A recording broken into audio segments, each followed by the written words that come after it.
go. I should have asked you first. We're good. Yes, we're ready to go. I call the Cuyahoga County Economic Development and Planning Committee meeting to order Monday, October 3rd, 2022. Please call the roll. As a reminder to all in attendance, this meeting is being recorded and live streamed on the county YouTube page. Calling the roll for Mr. Schron. Mr. Schron is absent. Ms. Baker. Here. Mr. Tuma. Here. Ms. Simon. Ms. Simon is absent. Ms. Stevens. Ms. Stevens is absent. Mr. Jones. Here. We have a quorum. Thank you. Is there any public comment? No one has signed in for public comment, Madam Chair. Thank you. If you would please review the minutes from the last meeting. Do I have a motion to approve? Make a motion to approve the minutes as presented. Thank you. All in favor, say aye. Aye. Hearing no nays, the minutes are approved. Madam Clerk, please read the matters referred to committee. Resolution 2022-0345, awarding a total sum not to exceed $825,000 to Team NEO as fiscal agent for 3 years of partial revenue guarantee to induce Aer Lingus to start and maintain regular nonstop service from Cleveland, Ohio to the Republic of Ireland for 3 years, with the anticipated funding period of January 1st, 2023 through December 31st, 2026. Thank you. And yes, Mr. Hertig, please give us a background of this. Thank you. Good afternoon. Paul Hertig, Department of Development, speaking on behalf of this legislation. We're very excited that after a period of time without any nonstop air service to Europe, we now have the opportunity to reestablish that very important nonstop air service link, which is tremendously important for our business community. We are coming before you on behalf of the Cuyahoga County contribution to this effort. As has been reported in the media, the City of Cleveland is also making a contribution, as well as significant local business community contributions, because this truly is something that's important to our local business community. In just a moment, Mark Owens from Team NEO and John Lateran of Greater Cleveland Partnership will come and speak in more detail. What I'd like to stress, though, because we are looking at taking this money from our Economic Development Fund, is that there is economic impact.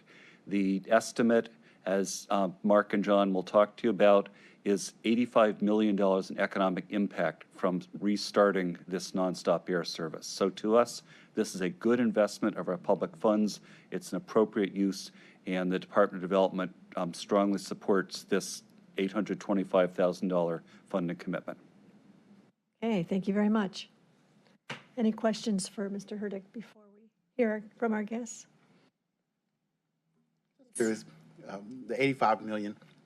Tell me, how did you determine that was the Thank you, level of impact? Council President. In a moment, I'm going to put Mark Owens on the spot, but I will say generally, as with all of economic impact estimates, what is done is to have an economist look at the expected business growth as well as business attraction that's expected to result from having this air service available, comparing it to the situation where it's not available. So then you look at the expected new business attraction and you kind of cost that out in terms of industries and jobs to be created, and you do the same thing for the business growth. How many new direct jobs will be added, and then how will the indirect and induced jobs also flow from that? And so plugging that in, that's how they get that final figure. Is there a time window? This is my last question, Madam Chair. Is there a time window for that $85 million? Does it happen immediately, over a period of years? Or? All right, Council President, I'm going to defer to Mark Owens to be a little more specific about that. Thank you. If I may ask, you mentioned 2 other entities that are going to be contributing to this effort. Do you have those numbers? What is Cleveland contributing, and then other businesses, you said? Thank you, Councilwoman. The City of Cleveland is contributing $600,000 towards the revenue guarantee, which is where our funding is going.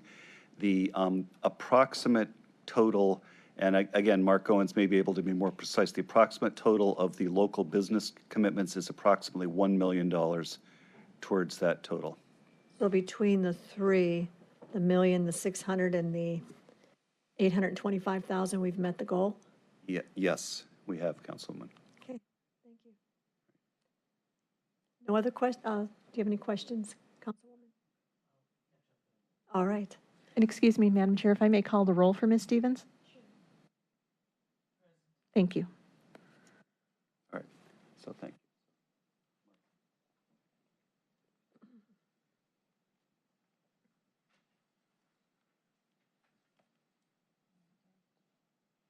Good afternoon, everyone. Mark Owens, Vice President of Marketing and Communications for Team NEO. We are the nonprofit private economic development organization for Northeast Ohio, representing 18 counties of the region. I appreciate making time for us to be here today to talk about this, what we believe is a very important opportunity for the region, specifically for Cuyahoga County, what it presents. And what we would like to do is take you through a few slides on some of the background to this. And then I'll let John, do you want to introduce yourself? Oh, sure. John Luderin, Managing Vice President of Finance Operations and Air Services for Greater Cleveland Partnership. I staff our Air Services Task Force and then lead our strategy on bringing nonstop flights to Cleveland. Well, welcome to both of you, and we look forward to your slides. So obviously the opportunity we're talking about is direct service, air service from Cleveland Hopkins Airport to Dublin Airport in Ireland. This will be a direct air service leaving approximately 8:20 in the evenings and getting into Dublin, Ireland around 8:30, 8:45 each morning. This will be a direct service, just under 7.5 hours.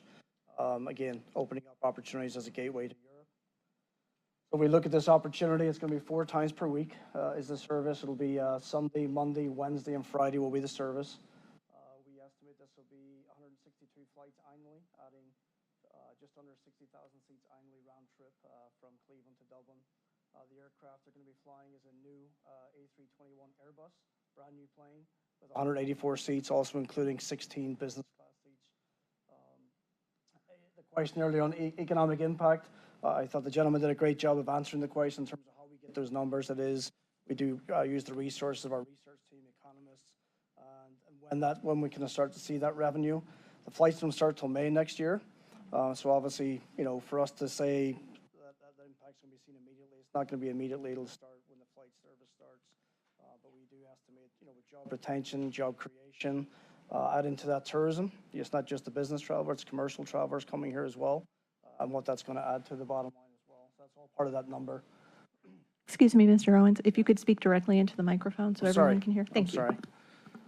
And then obviously the funding question there, the total funding for this locally is $2.4 million, and that's including contributions from Cuyahoga County Council, City of Cleveland, and Team NEO, Greater Cleveland Partnership, and Destination Cleveland. That's where that final number, and that's the number that we know that will make this work for Aer Lingus, and they were comfortable with as well. And that minimum revenue guarantee aligns with Aer Lingus' interests in building a sustainable passenger revenue over time. The bottom line with this minimum revenue guarantee is Aer Lingus doesn't fly, they don't get paid. Their goal is to fly and put passengers on planes. And this is obviously a safeguard if business weren't to be there, but it's in the interest of both parties for these flights to be in the air 4 days a week, every week of the year. Any questions on that? Go right ahead. In terms of the flights, seating, 59,000 plus seats annually round trip. That's the available number of seats for. If they fly 162 flights annually with the 184 seats on a plane, that'll be the total number of seats that we filled round trip on those flights. Have they shared their parameters for success in terms of do they expect to have half of those 59 or close to 60,000? Do they need 30,000 seats to consider this a success in 3 years? 40, 50,000?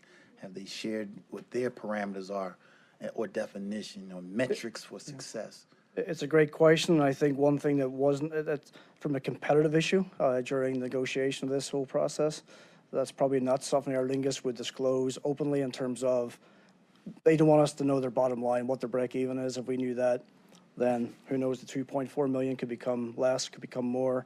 So that wouldn't be something we would have access to, that data.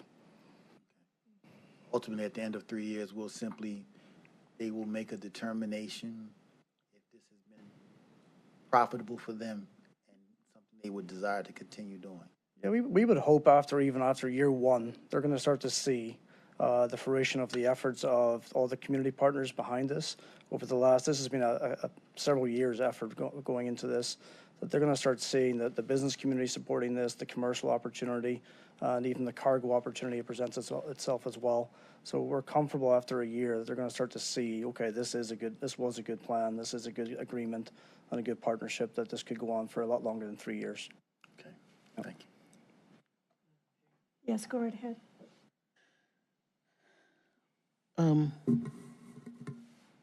They didn't tell you if they need to have 30 people on a flight in order to make it worthwhile, or what's the minimum that they need to make flights regularly from Cleveland to Dublin? Are you asking what's the minimum number for them to actually, for a flight to take off? That is correct. I would not know that answer, no. We can come back to you if we can get an update on that. I'd like for you to get that number to us, because if early on we see that they're not meeting their minimums, we can understand what they're going through and try to be helpful. But if we have no idea what helps make them successful, what their minimums are, what their floor is, then we have skin in the game, but we can't be understanding. The other thing is, we talk about one of your bullets is an $85 million economic impact over 3 years. Is that in all 18 counties? Is that in the state of Ohio? What did you say the source was for these numbers? So this was from our research team at Team NEO, and also with our economists that we work with when we are putting together different numbers, different projects. This economic impact is what it will impact the partners involved in this partnership. So this is City of Cleveland, Cuyahoga County, Team NEO, GCP, and Destination Cleveland. So the numbers we're providing are based on the impact it's going to have on the partners involved in this opportunity. I guess one way to put it is the other counties around that were not involved in this process. This was purely with Cuyahoga County. Okay. Is there a chart that I missed that had spelled out who is contributing what? If we're putting in 825, there are 5 partners or 6 partners? Yeah, go ahead. I can go through the numbers on that. So Cuyahoga County at 825,000, City of Cleveland at 600,000,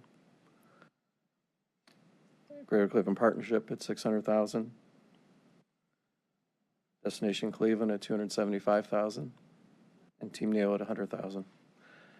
As we were mentioning, roughly $1 million from the business and civic arena, so roughly a 60-40 split.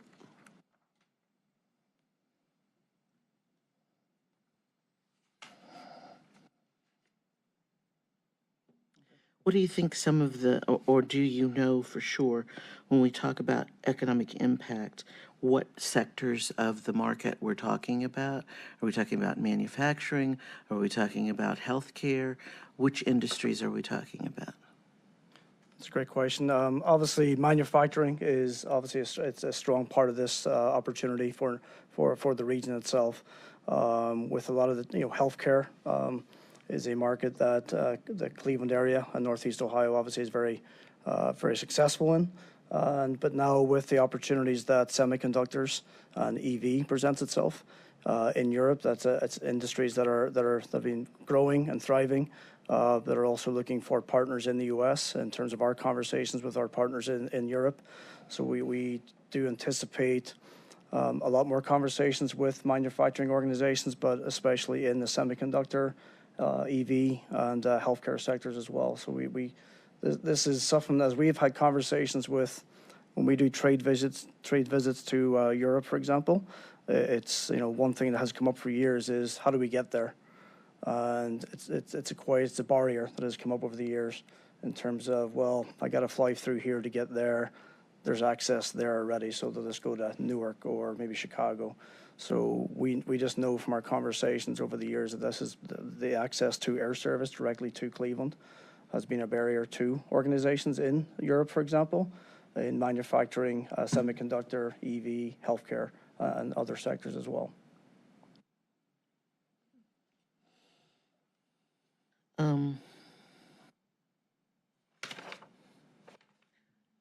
I may have another question. It hasn't gelled yet. Thank you. So if I'm understanding your numbers correctly, you're anticipating approximately 750 travelers a week, and that to be consistent for the 52 weeks, which brings you then to the 85 million that you think that you will be for your return on investment. Correct. So you have, there is that much interest. Again, yeah, based on our research, I mean, we've looked at when other cities like Pittsburgh, for example, that added direct air service from Pittsburgh to London. We've used that as, that's information we're able to use to our advantage. We've seen the impact it's had on attracting particularly European companies to the Pittsburgh area. Manufacturing, obviously, it's a big base of their sector there. So we've been able to base numbers off of what we've seen there and what's been reported. It's not numbers we're just thinking, oh, if we do this, this might happen. This is what we're seeing from other opportunities that have presented themselves in similar type cities around the region. If the demand increases, are they prepared to offer more flights? They would love to go 7 days a week. Okay. That was, every airline would love the more they can get on their flights, the better. We felt initially this was the nice soft way to start this, 4 days a week. It's 7 days a week would be, if you look at the, maybe that's a good segue to the next slide maybe. So if you look at the, this was data we received from the Cleveland Airport system as part of our proposal to Aer Lingus. In 2019, the top unserved markets with direct air service from Cleveland, Europe was number one. On average, there are 320 people per day. This was based on 2019, leaving Cleveland for a destination in Europe. Doesn't matter if it's Dublin, Paris, London, Stuttgart, wherever it might be, but there's 320 people per day leaving Cleveland to go to Europe and returning from Europe to Cleveland. So based on those numbers, we know that there is an opportunity, there is an interest in people looking to leave Cleveland to go to Europe and come back, be it business travelers, be it commercial travelers. And obviously, if you look at number 2, San Diego is 150. So the opportunity for Europe that it presents itself, it's definitely a highly unserved market. And so hopefully that, with those numbers, and Aer Lingus has seen these numbers, and are basing a lot of their data on those numbers as well.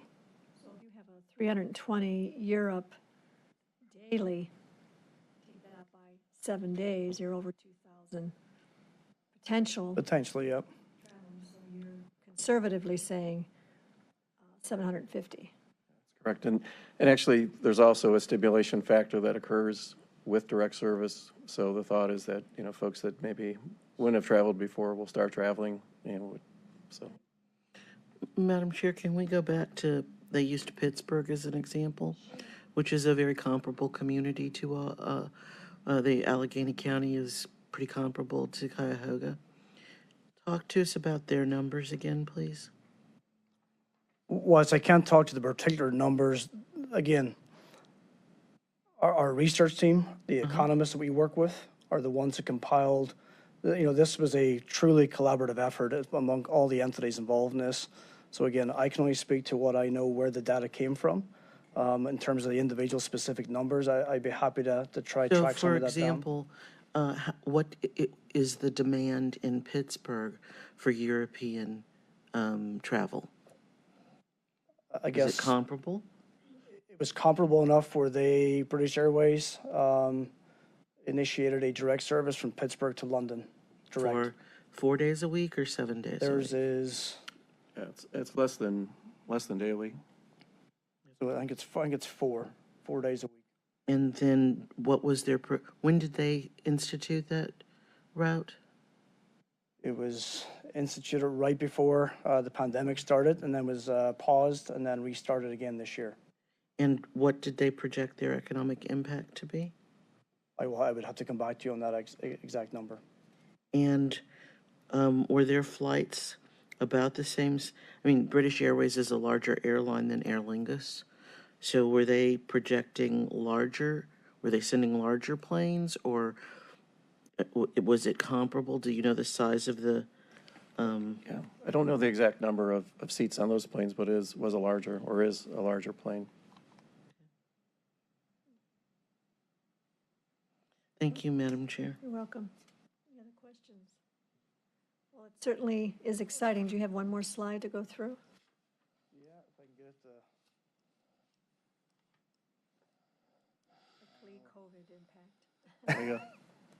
It's up there. There's 2 slides, and maybe I could just talk verbally to Got it them. there. Oh, there's the next one, yeah. And this was just, again, this is a lot of data. We have, the source of this data is from the TSA. And this is regarding TSA throughputs at the airports compared to the national average. And, you know, it's a very confident slide in terms of Cleveland Hopkins Airport, the fact that it's outpacing the national average of traffic through TSA compared to the national average. We talk about the COVID recovery, right? So there was a lot of going into this process. Has COVID impacted travel? Well, it did, obviously, we all know that, but now it's starting to pick up again, and Cleveland is outpacing the national average on that.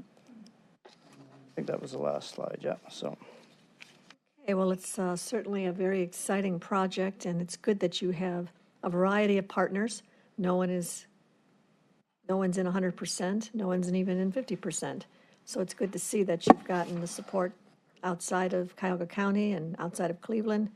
Good to see GCP involved, Destination Cleveland, Team NEO. Those are all very credible partners that I think would not invest unless they knew that this was a great investment for us to try.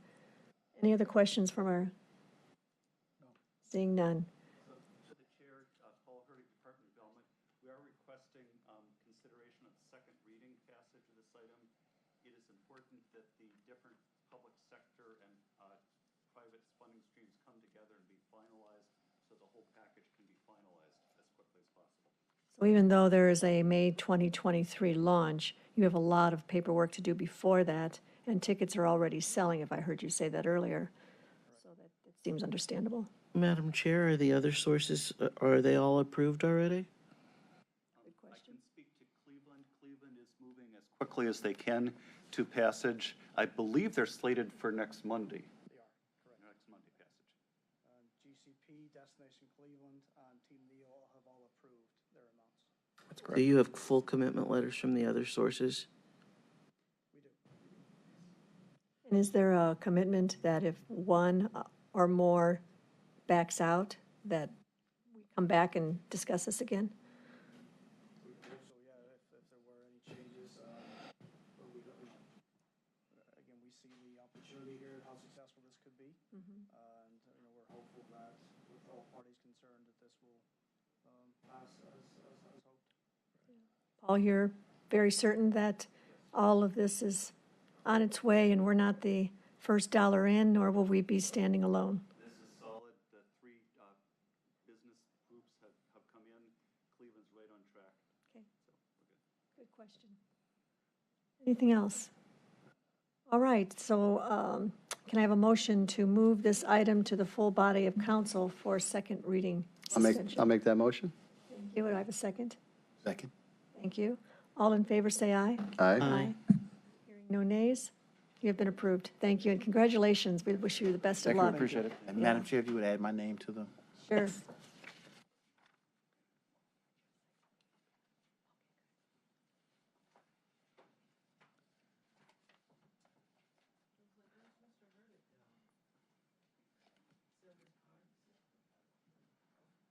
Resolution 2022-0346, authorizing an agreement with City of Lakewood in the amount not to exceed $609,459 to provide various emergency rental assistance services to income-eligible tenants in connection with the Emergency Rental Assistance 1 program for the period October 1st, 2022 through December 31st, 2022. Yes. I ask that this be put on the agenda for you because I had one of those mornings that was going to be a little crazy. And so this comes to us out of consideration for the city of Lakewood and needing to spend these dollars as quickly as possible. Good, thank you for Staff that. did have it organized and up. It was just as a courtesy to me. So if you would please move this through this committee, I would be greatly appreciative. Thank you for letting me know that. I didn't know.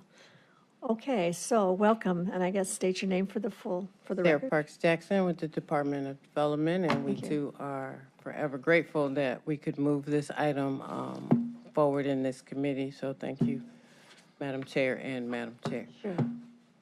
The city of Lakewood, in conversation with me, indicated that they had been providing rental assistance to their residents in conjunction with CHN Housing Partners, who administers rental assistance for us, but also using their ARPA dollars, and that they were just about out of ARPA dollars for rental assistance for the residents of Lakewood, to which I asked, how much do you need?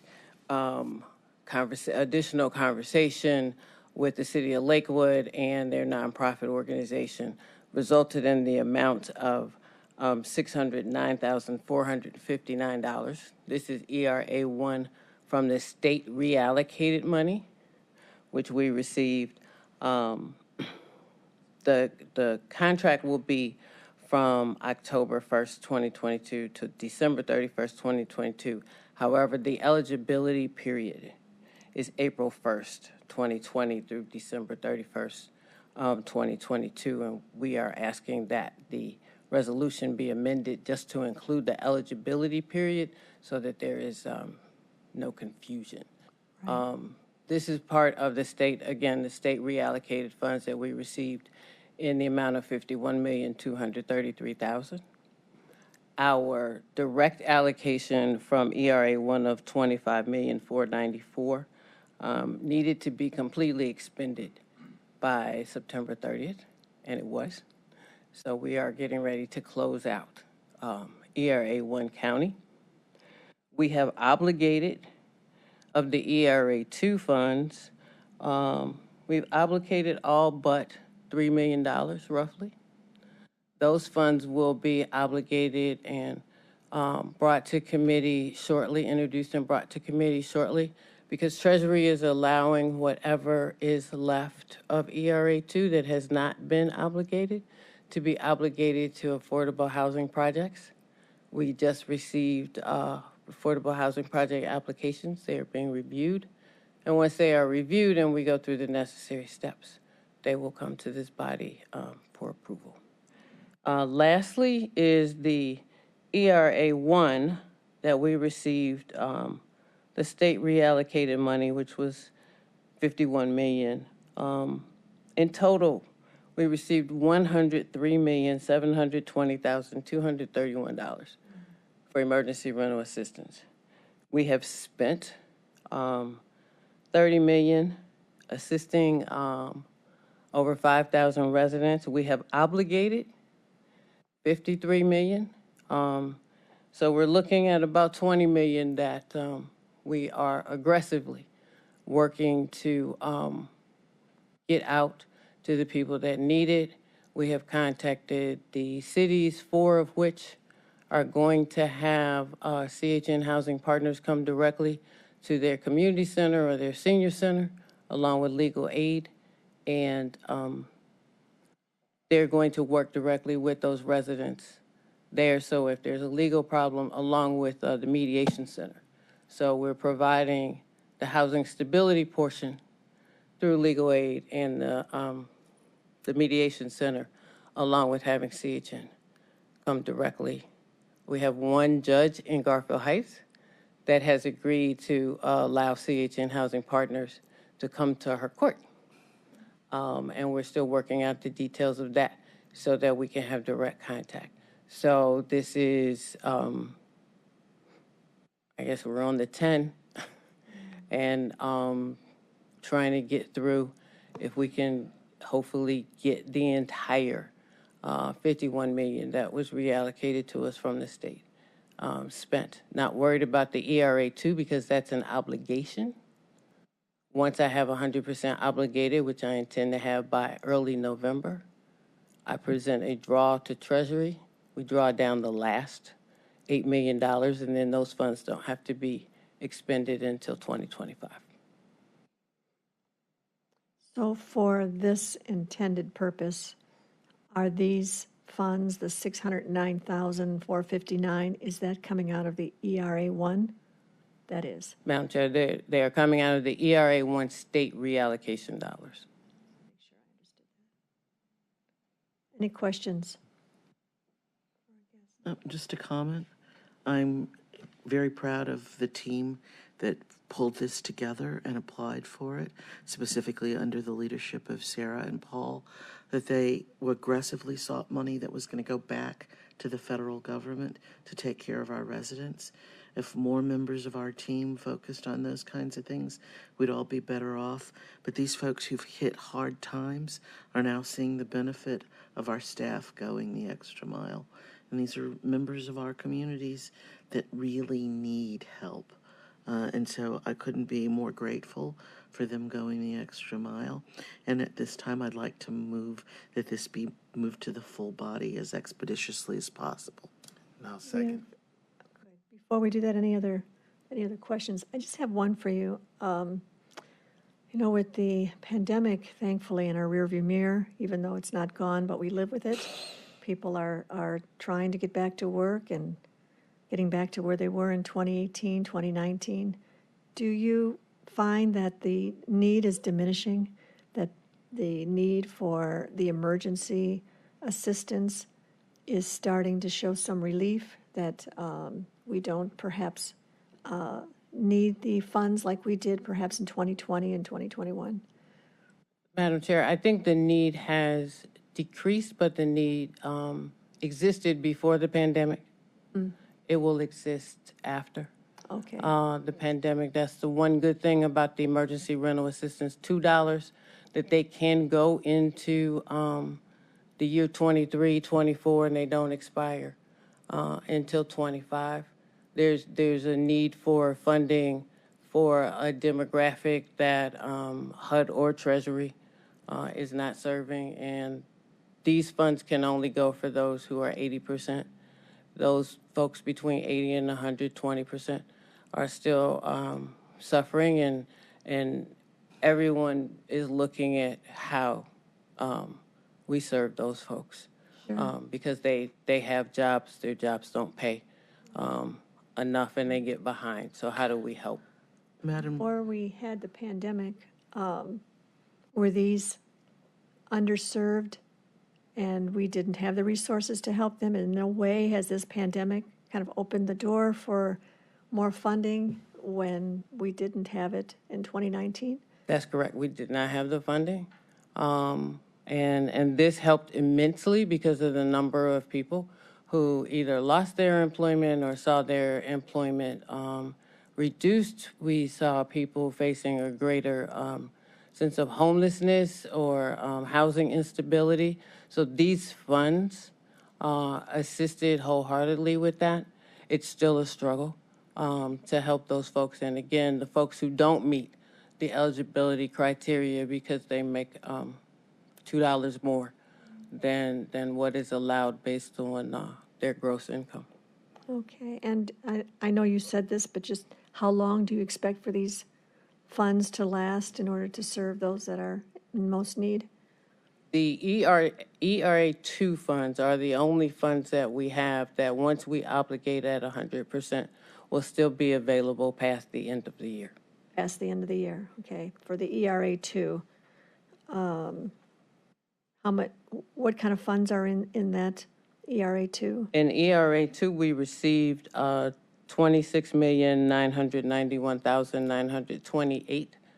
27 million, well, We have a contract with CHN for $20 million of that to ensure that we continue to provide emergency rental assistance.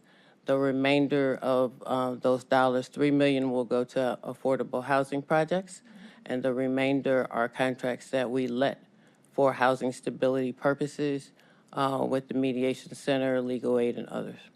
the ERA1, the county funds from the state, that needs to be spent by the end of the year, did I hear you say? Yes. Okay, They gave us a 3-month extension so that it wouldn't be due September 30th as the ERA1 that came directly to the county was. thank you. I know you know this inside and out, and I'm glad to know the details. I appreciate it. Did you have something else? oh, the only other statement is that this county has the largest deficit of affordable housing in the state of Ohio. And so at all times, there's a need. We have people who are paying 60% of their income on their rent. And so they're very fragile when they're cut short hours or they lose a job. They become part of a statistic that is incredibly ugly, and that is folks who are temporarily homeless or fragile. And this kind of program is incredibly important for us. So I'm glad you took the time to ask additional questions of Sarah. Madam Chair, we also, I'm asking for a change to the So I thought we resolution. do introduce the request and then we have to amend it. Is that correct, Madam That's Chair? right. So we need to amend based on the, So we have to vote on we received a first and a second. So we vote on that and then we ask for an amendment? I think we just need to ask for the amendment, and then we need to pass the amendment. Am I right? On the Yes. amended That's version? correct, because we Yes. had a motion and a second for the item, but we just need a motion and a second for the amendment to the language. All right, so let's vote on the first as you proposed and seconded. All in favor, say aye. Aye. Hearing no nays. Now we will ask for the amendment, the amended version. So moved. Second. Good. All in favor of the amended version, say aye. Aye. Hearing no nays. Thank you for your service and all that you do. This has been passed. Thank you. Yes.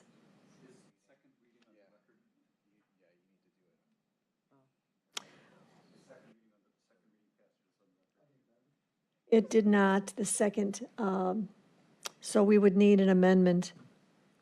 We would ask for this proposed amendment to be accepted under second reading suspension.